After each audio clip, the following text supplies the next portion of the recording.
You ever find yourself just scrolling and you have no idea how you even got there? Or maybe you pick up your phone to check one tiny thing and suddenly, poof, 20 minutes are gone and you're deep in a rabbit hole of videos and photos? Well, guess what? That is absolutely not an accident. Today, we're going to pull back the curtain on the hidden connection between social media and your brain. And trust me, it's a relationship that's way more complex than you might think.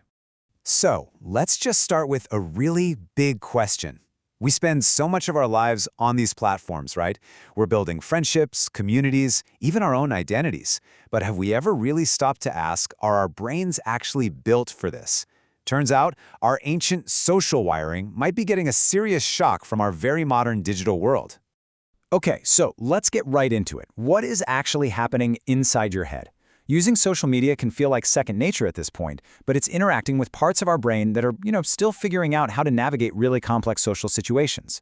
And that interaction, it has very, very real consequences for how we think, how we feel, and how we see ourselves. You know those age limits you see on every single platform? Yeah, they aren't just random numbers pulled out of a hat. They're based on this idea of cognitive and emotional readiness. It's really just a fancy way of asking, do you have the mental tools to handle the non-stop social pressure, the constant comparison game, and that fire hose of information that social media throws at you every single second? But here's the thing. Our own readiness is only one piece of the puzzle. The other half is that the platforms themselves are incredibly powerful engines designed to keep us engaged.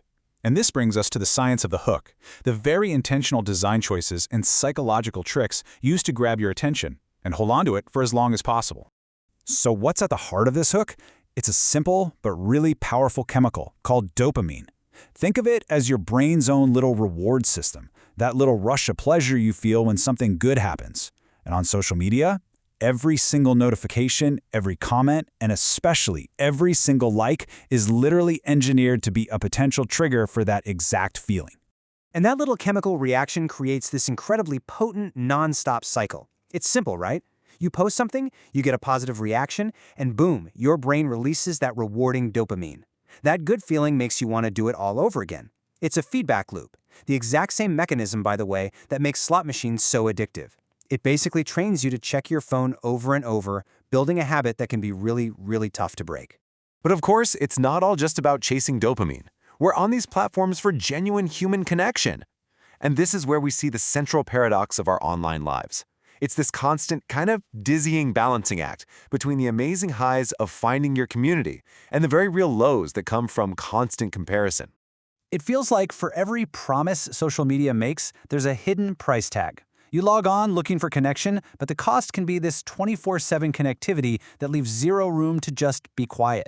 You hope for a little validation, but you end up trapped, comparing your real, messy life to someone else's perfectly polished highlight reel. You're looking for entertainment, but it can trigger that powerful fear of missing out, FOMO, that nagging feeling that absolutely everyone is living a better, cooler life than you are. And look, this isn't just a theory. The source material for this explainer points to the Social Media Me series, which shows this exact struggle.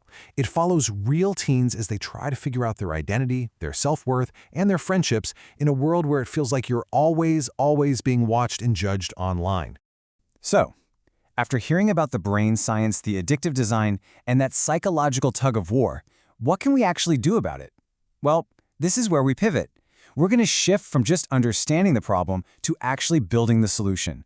It is time for you to become the architect of your own digital world. And listen, this is the most important takeaway. Knowing how these platforms are designed to hook you doesn't make you a victim. Not at all. It makes you informed. It gives you the blueprint. It lets you go from being a passive user to being the active architect of your online experience. So here's your toolkit. First, just learn to recognize the effects. When you close the app, how do you feel? Energized or totally drained? Anxious or more connected? That's crucial info. Second, start building healthier habits, like just turning off notifications to break that dopamine loop on your own terms. Third, practice what we'll call conscious disengagement.